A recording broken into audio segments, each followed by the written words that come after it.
राम राम दोस्तों। आज हम उन प्रश्नों पर चर्चा करेंगे जो पिछली एग्जाम में आए हुए हैं, जो सीटेट, रेट, बीएसटीसी और पीटीटी। खासतौर पर इन सभी के लिए इम्पोर्टेंट है, क्योंकि दोस्तों यह प्रश्न आपको जो है ना तथ्यात्मक रूप से मिलेंगे, आपको ज्ञानात्मक नहीं, मतलब आपको आंकड़े नहीं, अपनी सूझ का इस्तेमाल करना है इसमें। तो वो प्रश्न आपको बहुत ज़्यादा परेशान कर सकते हैं, तो उनके लिए कुछ प्रश्न लेकर आया हूँ मैं। उनको अच्छे से सोच समझ कर उत्तर देना है। पहला प्रश्न खास तौर पर इसी परीक्षाओं के लिए है, तो यह आया हुआ है सीटेट 2019 में। ठीक है, तो ऐसे प्रश्न आ सकते हैं, आप अच्छे से देखिए, इनको समझिएगा। ठीक है, प्रश्न क्या है? हम सभी पुराने कुओं को देखते हैं जो अब सूख गए हैं। हमारे बुजुर्ग ये कहते हैं कि अब से लगभग 25 साल पहले इन कुओं में काफ़ी पानी था, परंतु अब ये पूरी तरह सूख गए हैं। निम्नलिखित में से कुओं के सूखने से संभावित सही कारणों को चुनिए। इनमें से कौन सा संभावित कारण है जिनके कारण कुएं सूख गए हैं? ठीक है, अब देखो ऑप्शन, देखो तो ऊपर ले लेता हूँ, 4 ऑप्शन एक साथ दिख जाएंगे। और पहला ऑप्शन क्या है? पहला ऑप्शन है जिन झीलों, तालाबों में पानी का एक वर्षा का पानी इकट्ठा होता था, अब वहाँ नहीं है। मतलब वो जो झील और तालाब थे वो वहाँ से हटा लिए गए, या उनके जो दीवार लगाई जाती थी उनको हटा ली गई। आगे देखो दूसरा ऑप्शन, देखो पेड़ों, कुओं और आसपास के क्षेत्रों की ज़मीन अब कोलतार मतलब सीमेंट से ढक गई है। ठीक है, आगे देखो कुओं का कोई उपयोग नहीं करता, इसलिए हर घर में क्योंकि हर घर में टोटियाँ लगी है, इसलिए कुएं सूख गए। ठीक है, अगला देखो भूमिगत पानी को खींचने के लिए कई विद्युत मोटर चालित पंप लगाए गए हैं। तो इनमें से एकदम वाजिब कारण सोचकर आपको जवाब देना है। देखिए आपका क्या जवाब होता है। जो शानदार प्रश्न है, थोड़ा सा सोच कर जवाब देना।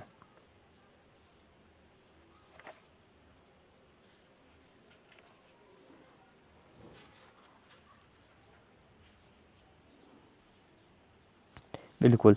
तो उससे पहले एक चीज़ देखो, इसके आगे भी ऑप्शन आते हैं, वो हम नहीं देखते बार बार, तो इसके अगले वाले ऑप्शन देखो। अभी देखो, अभी इनमें से आपको ये देखना है कि कौन कौन से ऑप्शन है जो आपको अच्छे लगते हैं। पहला ऑप्शन मिलेगा आपको ए, बी और डी। दूसरा ऑप्शन मिलेगा आपको ए, बी और सी। तीसरा मिलेगा आपको बी, सी, डी। और चौथा मिलेगा सी, डी, ए। तो इनमें से किस एक को आप अलग करना चाहते हो उसको अलग कीजिए, बाकी ऑप्शन आपको मिल जाएंगे।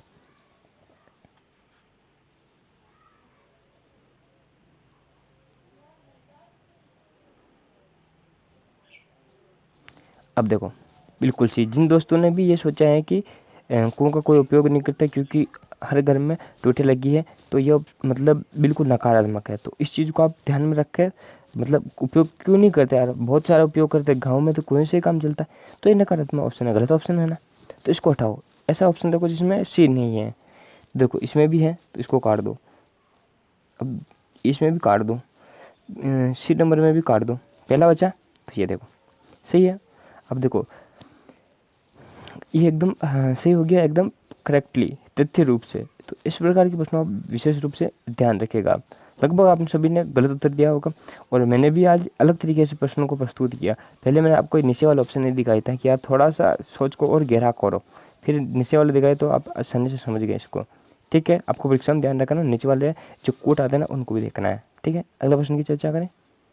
तो देखो अगला प्रश्न है, वर्ली एक पारंपरिक कला का प्रकार है। वर्ली नामक स्थान किस राज्य में है? बताओ जल्दी से। सीटेट में आया हुआ 2016 में।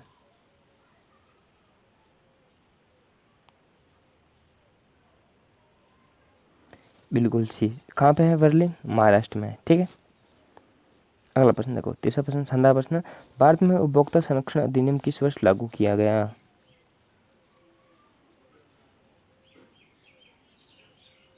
1986। बिल्कुल सी, जिन दोस्तों ने भी 1986 ऑप्शन देखा वो बिल्कुल सही है। किस में आया हुआ है? रेट फरवरी 2019 को आया हुआ है। ठीक है, 7 फरवरी को। तो इस प्रकार के बहुत शानदार शानदार प्रश्न होते हैं, इनको अच्छे से देखना आप। अगले प्रश्न देखते हैं। चौथा प्रश्न देखो। प्रश्न क्या, निम्नलिखित को सुमेलित कीजिए। अब इनको सुमेलित करना है। आपको जो इधर राज्य मिल रहे हैं, इन राज्यों के साथ जो इनकी प्रसिद्ध चीज़ें जैसे कलमकारी, पिथौरा, वारली और मधुबनी स्थान कहाँ पर है, तो इनको अच्छे से आपको सुमेलित करना है। ठीक है, पहला है कलमकारी, दूसरा पिथौरा, तीसरा वारली, चौथा है मधुबनी। और राज्य आपको मिलेंगे आंध्र प्रदेश, मध्य प्रदेश और महाराष्ट्र, बिहार। ठीक है, बिल्कुल सोचिए समझिए, इनको मिलान कीजिए, फिर इनके बाद इनके नीचे वाले ऑप्शनों को देखिए।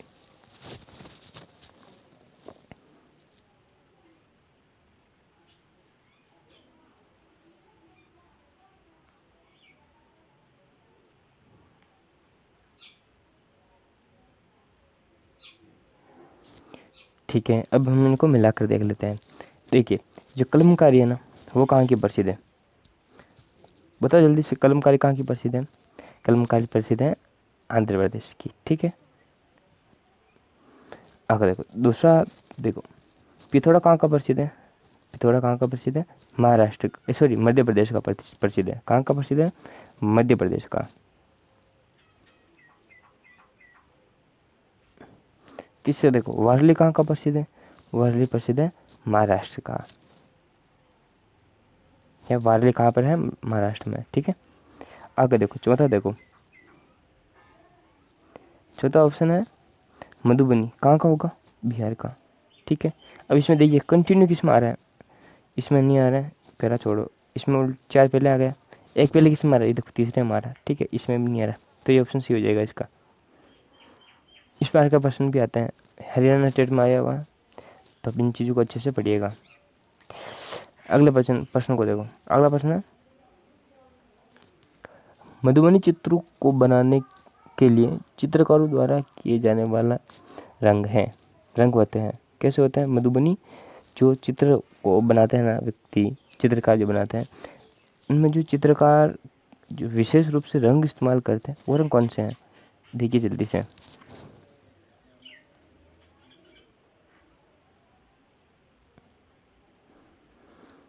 सोने चांदी का को गोल बनाए गए पेंट, या फिर पिसे हुए चावल के रंगीन गोल, विशेष प्रकार से बने पोस्टर रंग, या फिर अति उत्तम गुणवत्ता के फाइबर पेंट। एक बार बता दूं, इसमें प्राकृतिक रंगों का इस्तेमाल हो जाएगा। तो बताइए आप क्या होगा इसमें से?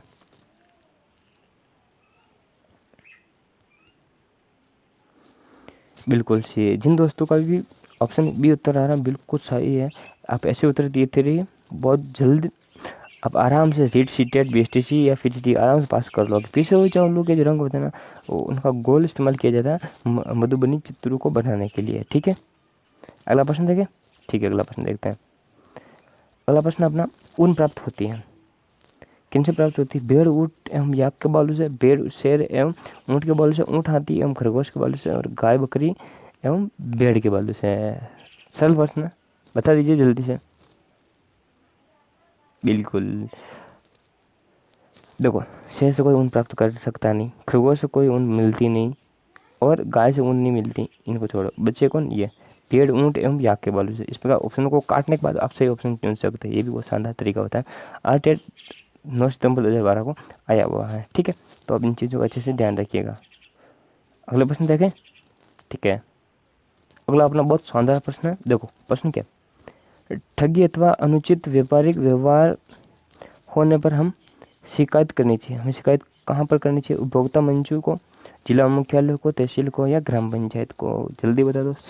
सरल प्रश्न है थोड़ा सा, आर्टेट में आया हुआ है, तो पुराना है, काफ़ी 9 साल पुराना है, तो भी आया हुआ प्रश्न है। तो देखिए आप, बिल्कुल उपभोक्ता मंचों को हमने इसकी शिकायत करनी चाहिए।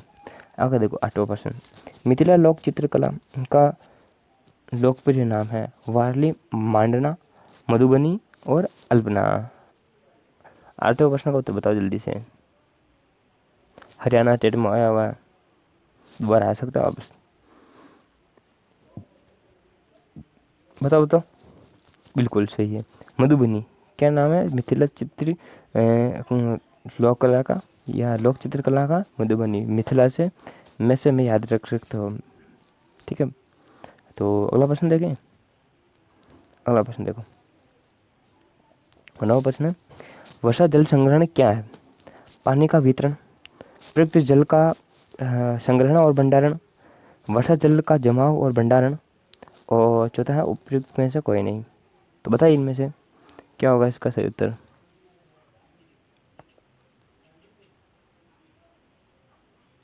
यूपी टेट में आया 2018। सरल सरल प्रश्न आता है। पर्यावरण, पर्यावरण में आपने सुना होगा रीट और सीटेट और जो भी विभिन्न प्रकार यूपी टेट, बिहार टेट, ये जो टेट आते हैं ना, इनमें पर्यावरण एक सब्जेक्ट होता है। सरल प्रश्न आता है, कभी कभी बहुत कठिन भी आ जाता है, तथ्यात्मक ज़्यादा आता है। बीएसटीसी वालों के भी इस प्रकार के प्रश्न बहुत महत्वपूर्ण होते हैं, आप इनको अच्छे से देख कर याद कीजिएगा।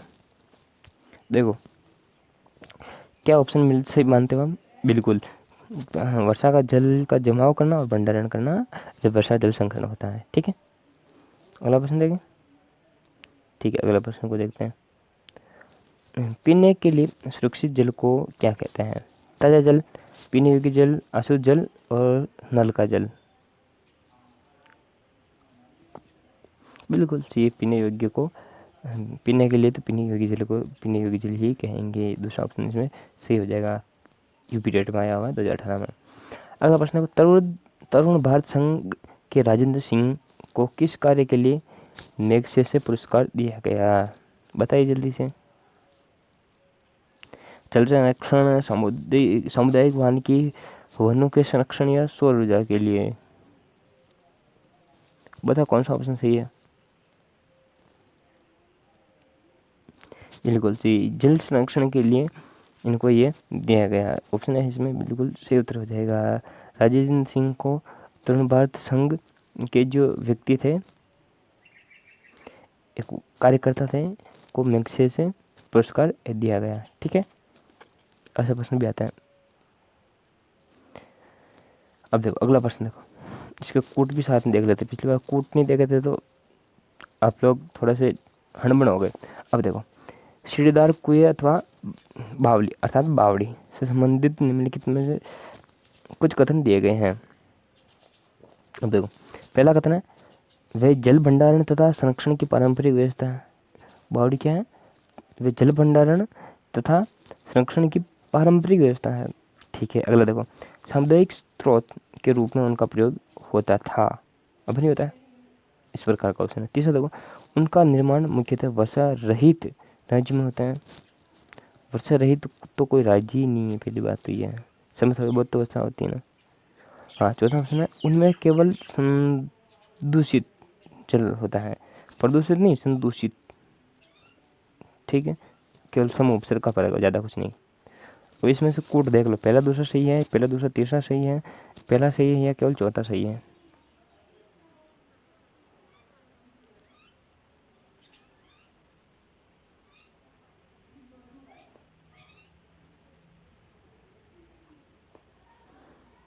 बिल्कुल, पहला दूसरा और तीसरा तीनों ऑप्शन बिल्कुल सही है।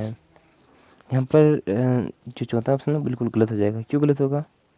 क्योंकि जो संदूषित जल होता है ना, प्रदूषित जल होता है ना, उसको इनमें संग्रहित नहीं किया जाता है। किन के काम में उपयोग होता है? देखो पहले देखो, ये तो जल भंडारण उनकी तथा संरक्षण की पारंपरिक व्यवस्था। ठीक है, पहला सही हो जाएगा अपना। तो देखो, सामुदायिक स्रोत के रूप में उनका प्रयोग होता है, दूसरा सही हो जाएगा। अब तीसरा देखो, उनका निर्माण मुख्यतः वर्षा रहित राज्यों में होता है, बल्कि यहाँ पर होना चाहिए कम वर्षा वाले राज्यों में। तो परीक्षा में इसको तीसरा ऑप्शन माना है, ये मतलब पहला दूसरा और तीसरा सही माना गया। तो ठीक है, काफ़ी दोस्त बोल रहे थे कि इसका ये होना चाहिए, तो फिर इन्होंने ये माना, तो अपन कुछ नहीं कर सकते, जो सही है वो है अब। ठीक है, तो आगे देखे प्रश्न। और प्रश्न देखो, रेणु की दीदी उसे एक कुआं दिखाते हुए बताती हैं कि 15-20 वर्ष पहले कुएं में पानी था, लेकिन अब ये पूर्णतः सूख गया है। कुएं में पानी सूखने के क्या कारण हो सकते हैं, बताइए। अब देखो, ये उसी तरह का प्रश्न है। अब आपको इसमें से केवल इम्पोर्टेंट सबसे खास खास जो ऑप्शन है उसको सिलेक्ट करना। अब देखो, पहला ऑप्शन है, पेड़, कुएं तथा उनके आसपास के क्षेत्र या स्थान की मिट्टी को अब सीमेंट से ढक दिया गया। बिल्कुल उस तरह का ही प्रश्न था, उसमें भी इस तरह का ऑप्शन आया था। ठीक है। दूसरा ऑप्शन देखो, आसपास के इलाके में बहुत सारे बोरिंग पंप लगाए गए हैं। तीसरा ऑप्शन देखो, प्रत्येक व्यक्ति के घर में अब नल होने के कारण कोई भी कुएं का प्रयोग नहीं करता है। तो इसका एकदम वाजिब, सही, सबसे ज़्यादा सही माने जाने वाले उत्तर को, मानक उत्तर को आपको सिलेक्ट करना है। जल्दी से इसका उत्तर बता दीजिए आप।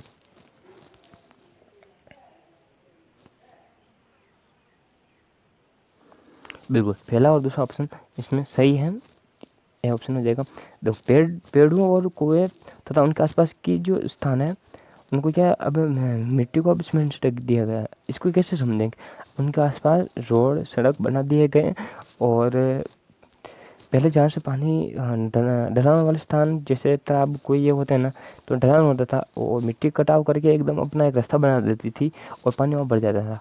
परंतु अब क्या हो गया, सीमेंट से बना दिए गए, नालियाँ बना दी गई, और इधर उधर पानी दौड़ता रहता, पूरे खेतों में कहाँ कहाँ चला जाता है। आपको नहीं पता, अगर जो गांव में रहते हैं उनको पता है कि अगर बिल्कुल इनके सड़कें और नालियाँ बनाने के कारण जो जल स्रोत है, जहाँ से तालाब वगैरह ये है, तो वहाँ से पानी बिल्कुल रुकता ही नहीं है, हर कहीं चला जाता है। पहले वहाँ इकट्ठा होता था, एक ढलान वाले स्थान पर ये चीज़ बनाई गई थी, पर अब इसको धीरे धीरे सूखने के कारण बहुत कम उपयोग में लिया जाता है। और क्या फलस्वरूप क्या है, पंप लगाने पड़े। तो उसके दोनों ऑप्शन से हो जाएंगे, पंप लगा दिए गए और सीमेंट से ढक गया, मतलब सड़क, रोड और घर बना दिए गए। इस प्रकार की चीज़ें हैं, है ना। समझे होंगे आप, ऐसी समझ बनाकर आप प्रश्नों का कीजिएगा तो काफ़ी अच्छे नंबर कवर कर पाओगे आप। ठीक है, अगला प्रश्न देखो, भूमिगत जल स्तर को उसके प्राकृतिक स्तर पर पुनः लाने के लिए निम्न में से कौन सा उपाय सर्वथा उचित है? अब देखो, पहला ऑप्शन देखो, पारंपरिक फसलों का उगाया जाना। दूसरा देखो, धान और गन्ने के उगाने का क्षेत्र पर बढ़ाया जाना। तीसरा देखो, पाताल तोड़ कुओं का अधिक निर्माण किया जाना। और चौथा देखो, औद्योगिकरण को बढ़ावा दिया जाना। तो आप क्या मानोगे, क्या चीज़ मानोगे जिससे जो पुराना है, जो प्राकृतिक जल स्तर था, वो पुनः व्यवस्थित हो जाए? बताओ जल्दी से।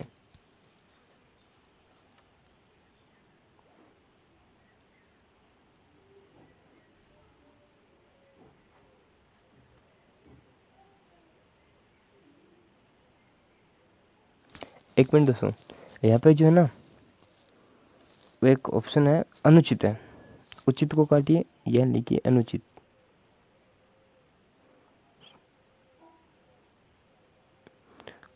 अनुचित, ठीक है। तो अनुचित कौन सा होगा? अनुचित होगा, पाताल तोड़ कुओं का अधिक निर्माण किया जाना। पाताल तोड़ कुओं का अधिक से अधिक निर्माण करोगे तो होगा क्या? होगा ये कि जल स्तर पुनः ऊपर आने की जगह है गहरा चला जाएगा। तो इस प्रकार ये अनुचित कथन हो जाएगा। बिल्कुल आप अच्छे से सोच समझिए। यहाँ पर थोड़ा सा प्रिंटिंग मिस्टेक रह गई है, टाइपिंग मिस्टेक, तो इनको आप समझने की कोशिश कीजिए, पर आप बहुत अच्छी समझ बना रहे हो। इस प्रकार की समझ आधारित बहुत सारे प्रश्न आते हैं एग्जाम में, और उनका उत्तर आपको बहुत ठंडे दिमाग से शांतिपूर्वक देना है।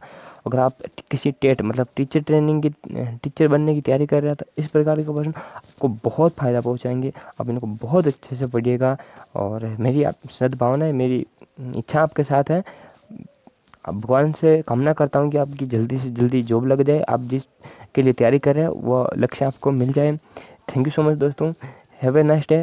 वीडियो को लाइक नहीं किया तो लाइक करते जाइए, और चैनल को सब्सक्राइब नहीं किया तो कर दीजिए, ताकि आपको अगर आने वाले वीडियो आपको मिल जाए। ठीक है दोस्तों, बहुत बहुत धन्यवाद। जाते जाते जय श्री राम।